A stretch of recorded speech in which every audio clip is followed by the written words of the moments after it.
a mi invitado le dieron 10 horas de vida. Eso fue hace 34 años. Ahora su pasión es ver que las personas no mueran antes de su hora. Cuando él comparte su testimonio, los milagros pasan. A continuación, Brian Wills, mi invitado, tenía 22 años de edad. Buena salud, era atleta, graduado en la universidad y estaba a un día de cumplir un sueño de su vida, volverse jugador de tenis profesional, cuando la tragedia llegó. Fue criado en una familia cristiana que creía en milagros y ahora él necesitaría uno. Brian, ¿qué pasó? Un día me encontré acostado en una cama de hospital y un doctor entró y reunió a toda la familia y él dijo: «Joven, tengo malas noticias que darte». Ahora, previo a eso, entrenaba para ir a Europa a jugar en el torneo Satélite, que es una liga menor de tenis. Entonces vi al doctor porque tenía dolor. El doctor me vio y dijo: «Tal vez entrenas demasiado». Entonces me encontré, descubrieron, tenía un tumor del tamaño de una bola de golf y entonces era un viernes por la tarde. Le dije al doctor: «Doctor, ¿puedo dejar el hospital con un permiso por el fin de semana?» Porque queríamos ir a casa y teníamos una iglesia local que oraba por mi sanidad. También queríamos ir a algunos servicios donde los evangelistas de sanidad oraban por mí. Entonces él dijo: «Sí, estará bien, puedes dejar el hospital el fin de semana, pero te lo advierto, no tienes mucho tiempo». Y pensé que era seguro que sanaría, pero durante el fin de semana yo no mejoré. En realidad estuve mucho peor. Entonces, al siguiente día fui transportado a otro hospital, uno de los pocos hospitales en el mundo que ha visto un linfoma Burkitt en etapa 4B. Y entonces, cuando llegué ahí, estaba en posición fetal, el cáncer creció. Entonces, cuando los doctores me examinaron, el tumor en mi abdomen medía 10 pulgadas y media. De una bola de golf a una de básquetbol. Sí, en 72 horas. Pasó de una bola de golf al tamaño de una pelota de básquetbol. Además, mis riñones dejaron de trabajar. Otros órganos comenzaban a apagarse, así que me internaron en el hospital, me pusieron en el piso 13. No supe esto al momento, pero el piso 13 se conoce como el piso de los incurables. Así que nadie salía de ahí vivo. Fue un martes en la mañana cuando me internaron. ¿De acuerdo? Después de que los doctores me examinaron, le dijeron a mis padres: «Deben hacer arreglos para el funeral porque su hijo se muere y su hijo no estará vivo para el viernes». Cuando mis padres oyeron eso, recuerdo que entraron a la sala de examinación donde estaba y mi madre abrió la Biblia y la abrió en Isaías 53 y dijo: «¿Qué reporte creeremos? Vamos a creer en el reporte del Señor». Bueno, es bueno que dijera eso. Es bueno que conocías a personas que Dios sanó. Pero, ¿qué sucedía dentro de ti cuando descubriste que estabas en la sala de la muerte con 10 horas de vida? Bueno, en ese punto estaba acostado en el cuarto de hospital y sabía que llegaba al final de mi camino. Y fue como si viera una visión de algo parecido a un juego de fútbol americano. Y estaba en el cuarto y daban el aviso de 2 minutos y yo era el que iba abajo por 2 anotaciones. Digámoslo, este cáncer era invasivo, este cáncer se apoderaba de mi cuerpo. Y supe en ese momento que tenía solo horas de vida. Y que necesitaba que Dios se moviera sobrenaturalmente para que yo viviera. Así que comencé a orar al Señor y dije: «Señor, si me sanas, si me sacas de esta situación, haré lo que quieras que haga, iré a donde quieras que vaya y hablaré con quien quieras que hable». Y cuando dije esas palabras, fue como si Jesús entrara a mi cuarto de hospital. Ahora, no vi a Jesús con mis ojos físicos, pero ciertamente sentí su presencia. El Señor me dijo: «Hijo, si tomas estos pasos, sanarás, caminarás a través del fuego sin quemarte. Cuando escuché eso pensaba, pasos, ¿a qué te refieres con pasos? Vamos, hay algo que debo hacer y... Entonces dije al Señor, dije bien, pasos, de acuerdo. ¿Cuáles son esos pasos? ¿Cómo se ven esos pasos? Y al hacer la pregunta, de pronto en el interior, supe los pasos. Nadie tuvo que decirme, pero supe que guardaba algo de rencor contra una persona, algo que pasó muchos años antes. Y Dios dijo, si tú tomas estos pasos, serás sanado. Sí. Hoy estás convencido de que si alguien sigue estos pasos, ¿serán sanados? Absolutamente. Bueno, cuando el Espíritu Santo te señaló el rencor hacia una persona en particular, ¿qué hiciste al respecto? Bueno, en mi mente intenté razonarlo. Dije, bueno, pero Señor, eso fue hace tanto tiempo y ni siquiera sé su número telefónico nuevo. Y solo así un número telefónico cayó en mi espíritu y pensé para mí, bueno, parece el número correcto.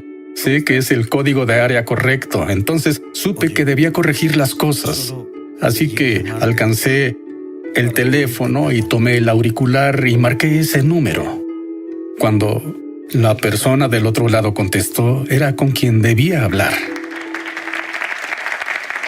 Entonces me acaburador.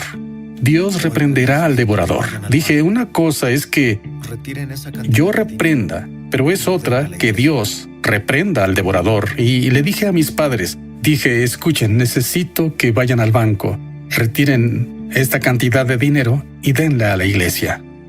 Entonces ese fue el segundo paso. El tercer paso que el Señor me mostró fue Proverbios 4, versículo 20, donde dice, Hijo mío, está atento a mis palabras. Inclina tu oído a mis razones, porque son vida a los que las hallan y medicina a todo su cuerpo. Entonces copié los versículos de las Escrituras, los pegamos a las paredes del cuarto de hospital y comencé a decir esas escrituras en voz alta, porque la vida y la muerte están en el poder de la lengua. No he de morir, he de vivir para proclamar las maravillas del Señor.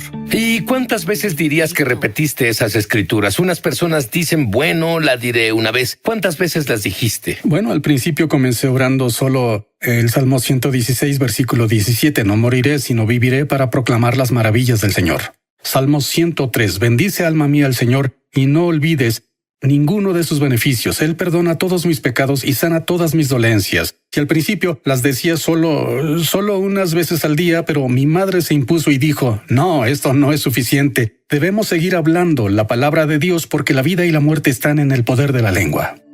Bueno, otro paso que hicimos fue que le hablé al cáncer. Le ordené al cáncer que dejara mi cuerpo. Le ordené al cáncer que muriera y dije, cáncer, no puedes tomar mi vida. Y le ordeno a todo el cáncer morir en el nombre de Jesús. Ahora estabas en la antesala de la muerte. Tenías unas horas de vida.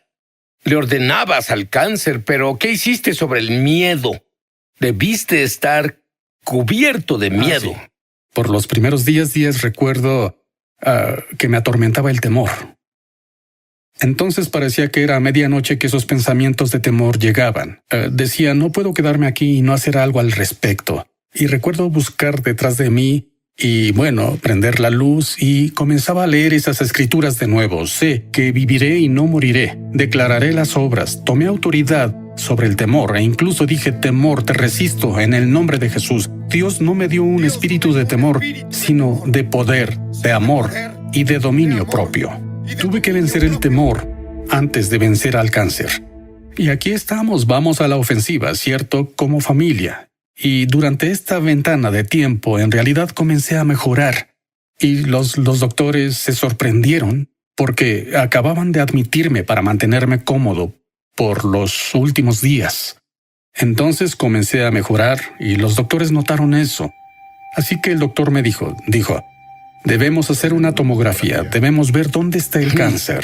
Entonces, él fue una tarde, me llevaron a hacerme la tomografía y luego a las 6 de la tarde de ese día, el doctor entró a mi cuarto y estaba temblando. Él dijo, Brian, fuiste a ver al radiólogo. Él me llamó y dijo, este joven, pensé que vería cáncer. Lo revisé de pies a cabeza varias veces y no hay absolutamente nada de cáncer. No hay evidencia de enfermedad en su cuerpo.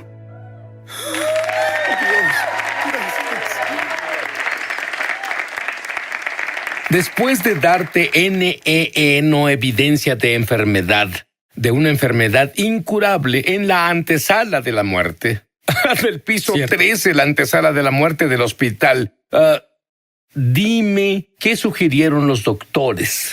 Por supuesto, la familia estaba eufórica cuando oímos el reporte, ¿cierto? ¿Cierto? Pero el doctor vino y nos dijo, bueno, no se alegren tanto porque no entienden la naturaleza de esta enfermedad. Esta podría parecer que desapareció ahora, pero siempre vuelve. ¿Siempre vuelve? Sí, Bueno, no te daban muchas esperanzas, ¿cierto? Les das la mano y te toman el pie. sí, bueno, ellos recomendaron que pasara por un protocolo de quimioterapia, 7 medicamentos y entonces dijeron, creemos que es lo mejor que podemos hacer por ti. ¿Era un medicamento experimental? Lo era. Dame una breve descripción. ¿Qué tan mal estabas por los medicamentos? Sí, y los medicamentos me enfermaban. Son uno de los más agresivos para tratar un cáncer agresivo. Entonces perdí mi cabello, perdí peso. Los medicamentos me daban náuseas. Con un sistema inmune comprometido, de pronto mi cuerpo comenzó a sufrir diferentes tipos de otras situaciones y yo, en un punto, tuve una infección que duró por 3 semanas. De hecho, tenía fiebre de 40, 42 grados. Y bueno, en algunos de los pasos que Dios te dijo que siguieras, ¿te dijo algo sobre el poder de la risa? Sí. La Biblia dice que el corazón alegre mejora la salud, ¿cierto? Y el gozo del Señor es nuestra fortaleza. Entonces mi padre llevaba un libro de chistes y él me contaba chistes, ¿bien? Entonces, hay una fuerza espiritual de gozo, ¿cierto? Y recuerdo una vez que estaba enfermo por todo el medicamento y en realidad caí al suelo, ¿entiendes? Mis pies seguían bajo las sábanas, pero estaba acostado en el suelo y estaba enfermo y solo comencé a reír. Comencé ja, ja, ja, ja, ja, ja. Ja, ja, ja. Diablo, parecerá que me tienes ahora, pero solo espera porque cuando salga de este hospital voy a ir alrededor del mundo y predicaré el evangelio. Voy a dejarte los ojos morados, ¿oíste? Te arrepentirás por haberme atacado con cáncer. Dime sobre la visión que tuviste. En la visión vi 2 jarras de agua. Una jarra era una pequeña con agua sucia, lodosa. La otra era mucho más grande, con agua limpia y cristalina. Y él me dijo, tu cuerpo es como la jarra de agua pequeña. Ha sido dañada con enfermedad. Y has pasado por toda esta situación. Pero la jarra grande representa mi palabra. Y si tomas la jarra grande y la vacías en la jarra pequeña, como en la ley del desplazamiento, y él dijo que esa palabra es el agua limpiadora del mundo, disipará toda enfermedad y todo mal que haya en tu cuerpo. Muy bien, entonces fuiste fiel a lo que podías hacer. Él siguió los pasos que Dios dijo que siguiera y que sería sanado. ¿Cuándo fuiste dado de alta? Fui dado de alta en agosto de ese mismo año y ellos me dijeron en ese tiempo que si pasaba 6 meses sin problemas, que ya me considerarían sano y libre de cáncer. Brian fue el único sobreviviente del piso 13. Pero eso no es todo. Otro milagro, aún más grande, estaba por revelarse a continuación. Lanzamos nuestra escuela de ministerio Es Sobrenatural en español. Entra en el enlace para comenzar tu viaje sobrenatural. Y en realidad espero verte crecer en la gloria, en el Espíritu y en milagros. Te esperamos.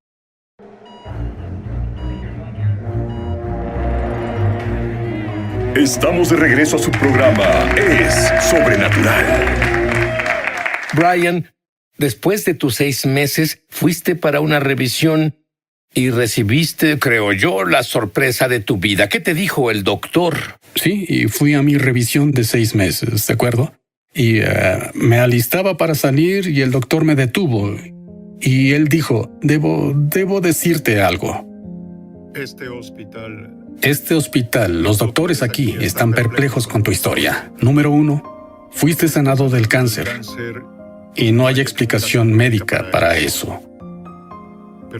Y los medicamentos que te dimos durante este protocolo, después de experimentar con ellos, descubrimos que ni siquiera tratan esta enfermedad. No solo eso, son tan letales que todos a los que les dimos estas medicinas murieron, excepto tú. No solo los que tomaron los medicamentos experimentales murieron, todos en ese momento que tenían su tipo de leucemia murieron. Y bueno, esto fue...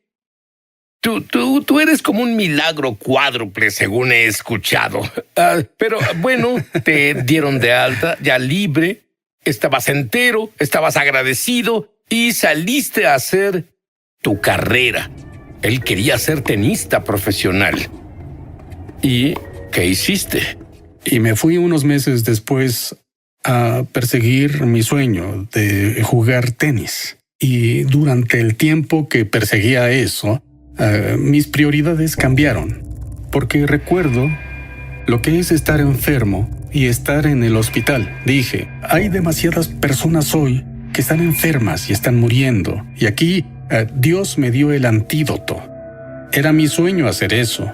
Pero un día el Señor me habló y dijo, hijo, quiero que sepas que tengo mi sueño para ti, y mi sueño será aún mejor y más satisfactorio. Entonces estaba en ese punto en mi vida en que dije, bien, Señor, y le prometí al Señor que si me sanaba, haría lo que Él quisiera que hiciera. Y fue desde ese momento que me dediqué a encontrar el sueño y descubrir el propósito que Dios tenía para mí. Entonces, después de sanar, comencé a compartir mi testimonio. Luego mi esposa y yo fuimos a la escuela bíblica y desde ese tiempo comenzamos a abrir muchas escuelas de sanidad y cuartos de sanidad en diferentes lugares. Tu pasión es evitar, esto es lo que él me dijo, evitar que las personas mueran antes de su hora. Este es el deseo de tu corazón. Ahora, hay personas que nos ven ahora que recibieron un reporte del doctor y el doctor dijo, morirá sin esta cirugía, va a morir, tiene cáncer, tiene leucemia, tiene problemas cardíacos, tiene diabetes. Recibieron este reporte negativo. Dile a esa persona justo ahora qué hacer, qué es lo primero que debe hacer. Bueno, ese puede ser el reporte del hombre. Y si estás viendo este programa, yo te digo, ese es el reporte del hombre, pero no es el reporte de Dios. Y puedo decirte que lo que Dios hizo en mi vida, Él lo hará en tu vida. Si Dios me sacó del pasillo de la muerte, si Dios pudo tomar un cáncer incurable que tuve y disolverlo y removerlo y levantarme y darme nueva vida, quiero asegurarte de que hoy servimos al mismo Dios. El Dios que me sanó te sanará. Él no hace distinción de personas. Jesús vino a darnos vida. The word before. Next. Welcome, Holy Spirit. To God be all of the glory. My guest, Tom Hardiman, oversees a worldwide network of more than 400 pastors. His story proves God can use even the darkest of circumstances, no matter what, for His glory. Tom, you were raised Catholic, but in 1972 you had what the world calls, and it was, a defining moment. It certainly was, and I will tell you this was the night before the 1972 Olympic Games in Munich, Germany. I found myself, after all that preparation, being part of the U.S. team. And I will tell you, I had tremendous honor in my heart for what I was experiencing, but at the same time, there was this emptiness that I really didn't understand. We called a team meeting, and I asked all of the team members, what could you expect to be doing 10 years from now? And one of my teammates shared with me that God had a plan for my life. I couldn't process what was going on. I felt like I had achieved this goal, and yet there was something really missing. But the Olympic Games in '72 were tragically interrupted with a terror attack. We lost 11 Olympic athletes. The Israeli athletes were killed in a very horrific way, which really deflated everything that was happening to find out where God was and who he was, and if he had this plan for my life. I certainly wanted to discover this.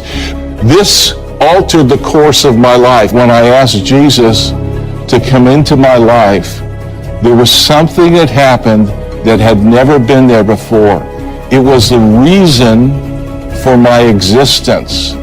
And when I began to feel that there was a divine purpose for my life that could be pursued, I was willing to sell everything that I had to find this, what I would come to understand was this pearl of great price. So you accepted the Messiah, started a church, but 13 years later, the worst day of your life. Yes, the conflict that existed in this particular moment, 13 years after I had been pastoring, there was this disagreement in the movement that I was in. And there was some severe disciplines and corrections that the movement that I was in was asking me to make, some of which were contradictory to the beliefs that I feel like God would have me hold on to. And so, being criticized so severely, I felt like all of my purpose for my existence was pulled out of me. And this is one of the reasons I felt like I can't go on. I began to have what I would come to understand were panic attacks and anxiety attacks. I found myself with no strength, and my wife drove me to the hospital, and I wound up in the psychiatric ward.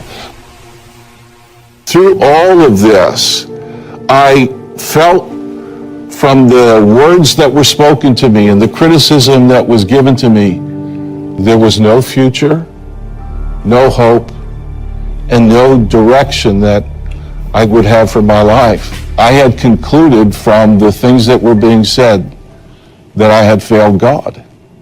So Tom lost hope. That's what he's saying. And then you moved to Charlotte. You at that time, though, asked God for direction. And God kept speaking to you, wait. Well, I will tell you, the hardest thing that I feel like when you're in a moment of not knowing direction, and the only word that you get is wait, it's not only puzzling, it's not only frustrating. After I stepped out of the ministry, I still had a wife and 3 children. I had moved to Charlotte, North Carolina, and there were people that God had already set up to rescue me, these individuals that would be very instrumental in helping me reacquire the destiny that God had for me. But in the midst of this, there was not clarity on what the next step or the next course of action would be. And for people that experience those kinds of moments, I do believe that there's a roadmap to help you recover the losses that you had. But I will tell you this, the despair of those years where you had put your heart and soul into finding what I believed was God's destiny and then it not materializing leads you to a place where you're somewhat hopeless, somewhat disillusioned, somewhat in despair, and the word that God speaks to you is wait. It takes faith that I didn't have at that time. But I will tell you, God still had a plan. You know, you were actually in a dry dock situation. What did God mean by that? This dry dock is an illustration of what God does with vessels when they try and recondition them and refit them for battle. It doesn't mean gone. But in dry dock, the time where God was telling me to wait, what he was doing was making repairs to my vessel to refit me for further use. This is part of the process that God uses to perfect the people that he wants to use significantly. I've looked at individuals like David and like Joseph and like Moses who spent seasons of time in wilderness-like experiences, and in those seasons of time, God was really preparing them for the next phase of what he wanted to do with them. You made an analogy of barnacles. Barnacles these are crustaceans that attach themselves below the waterline on ships. If these barnacles are not removed, these barnacles begin to grow a hair-like substance, and this hair-like substance is called Satan's beard by mariners. Really? Yes. Huh. And it slows the ship down, but every so often, men and women of God, the people that are in pursuit of God, need to find themselves in a place where the things that have attached themselves below the waterline, and sometimes these are relationships that God's endeavoring to remove from us that simply drain the life from us, but really don't produce anything. As a matter of fact, they slow us down from accomplishing the purposes of God. Before that happened with the USS Constitution, it was called the Old Slow Ship. After all of those things were removed, this was sleek, this was a leadership vessel, and it was ready to be reused in a much more powerful way. When we return, Tom's vision will be your roadmap for your full restoration. Be right back. Here I was. I had a tremendous athletic career. I was able to overcome all kinds of challenges. And here I am. Has it come to this in my pursuit of trying to be faithful to God? But yet I could not reconcile or figure out what the heck was going on. And throughout all of this, I have walked with my wife for 44 years, the mother of our 3 children. We now have 7 grandchildren. It has been a journey. When we got married, we had amazing years and we had great times. We just had unknown things that came upon our lives. Probably in our darkest times, I would hear you crying at night. Ooh, that brings back a rush of emotions. But this one particular night, I remember you having a panic attack. And at that point I went, we need help. And the only place I knew to take you was the hospital. I wasn't angry at God. It was just like, help him to get better, because I couldn't shake him and snap you out of it. My heart just fell.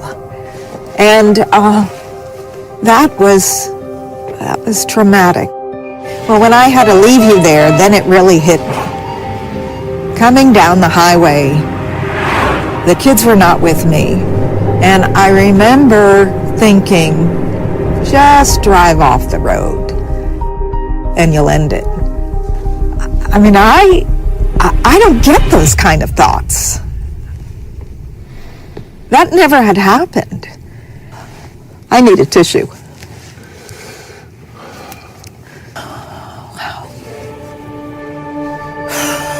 I remember saying to the Lord, God, this is just too much. You say that we won't go through more than we can bear. That's what his word says. But this is enough, God.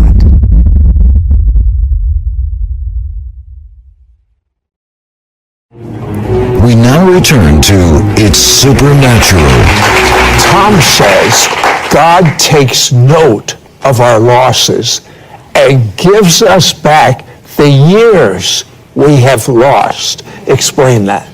In the book of Joel, this is written during a time where Israel has not been faithful to the Lord.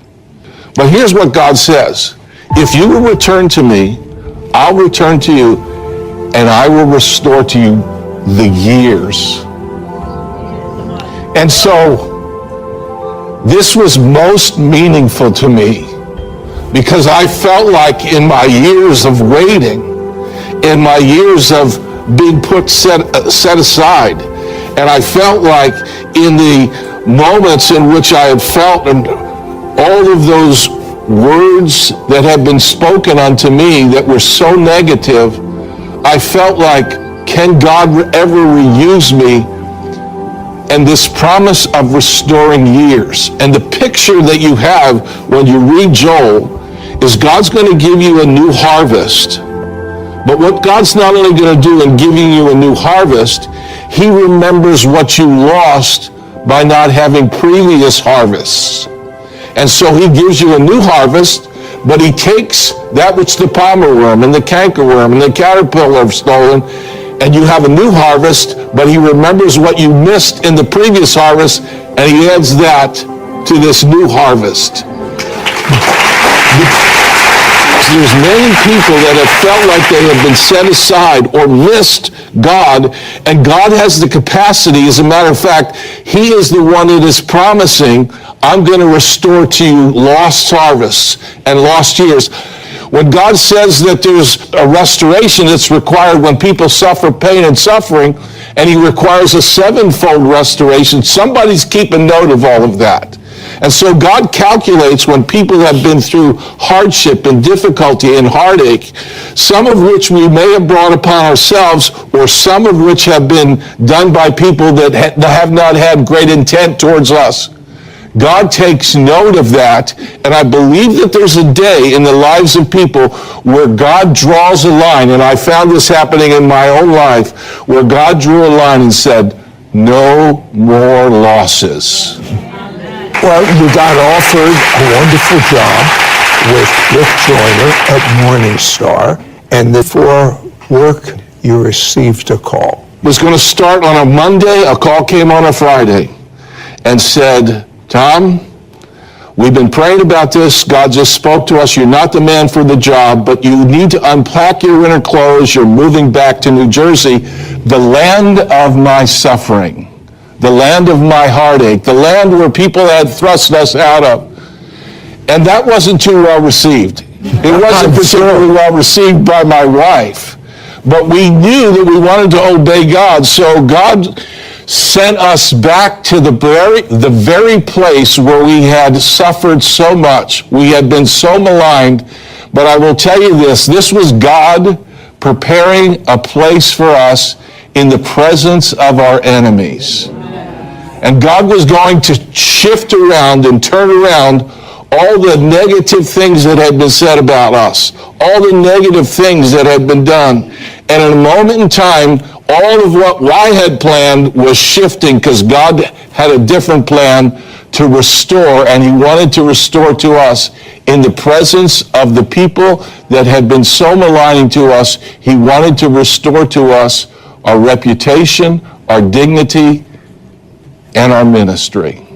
And I do believe, just like with Joseph and just like with Moses, even though Moses did some things that he shouldn't have been doing, God used all of the missteps that I had made, that Moses made, that other individuals had, and weaved it into part of this plan. And I will tell you this, I came out of that period of time with a whole lot more to offer because I knew of people and experienced things in my own life where there was desperation, and I was to come out of that time having a level of empathy and compassion that I would not have had I not gone through all of those moments, to help prepare me for the supervision of 400 pastors.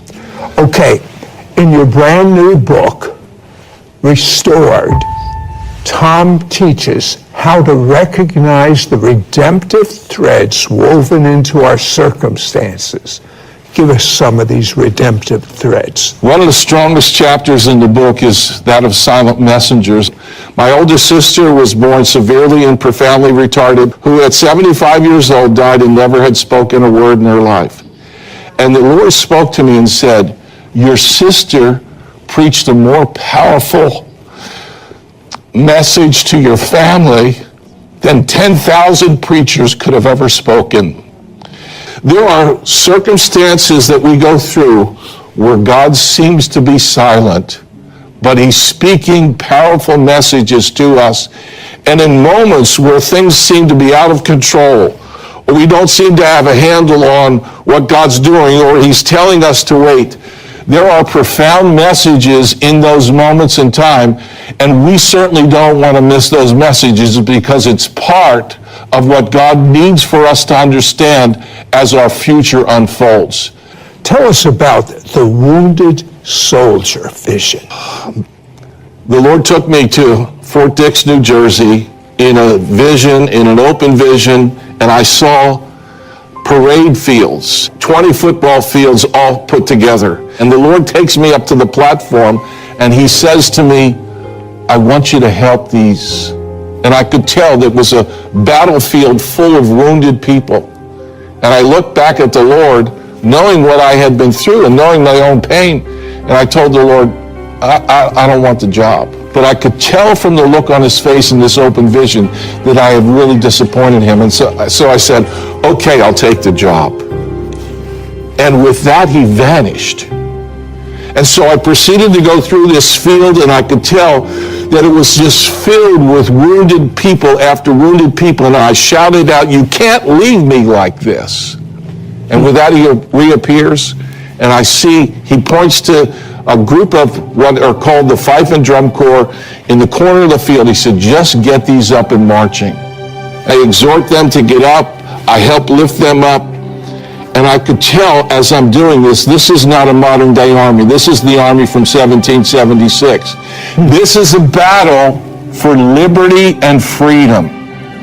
When they put the instruments to their face, they started playing the most melodious and glorious sound that I had ever heard. As it filters down into the camp, one after another, and soon this becomes a whole army of people that are following this new sound that God's making ready in the earth today. It's a sound of redemption, it's a sound of restoration, and it's a sound of healing and freedom. Are you ready to hear the sound of restoration in your life?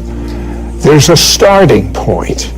The starting point is forget what's happened in the past and start fresh.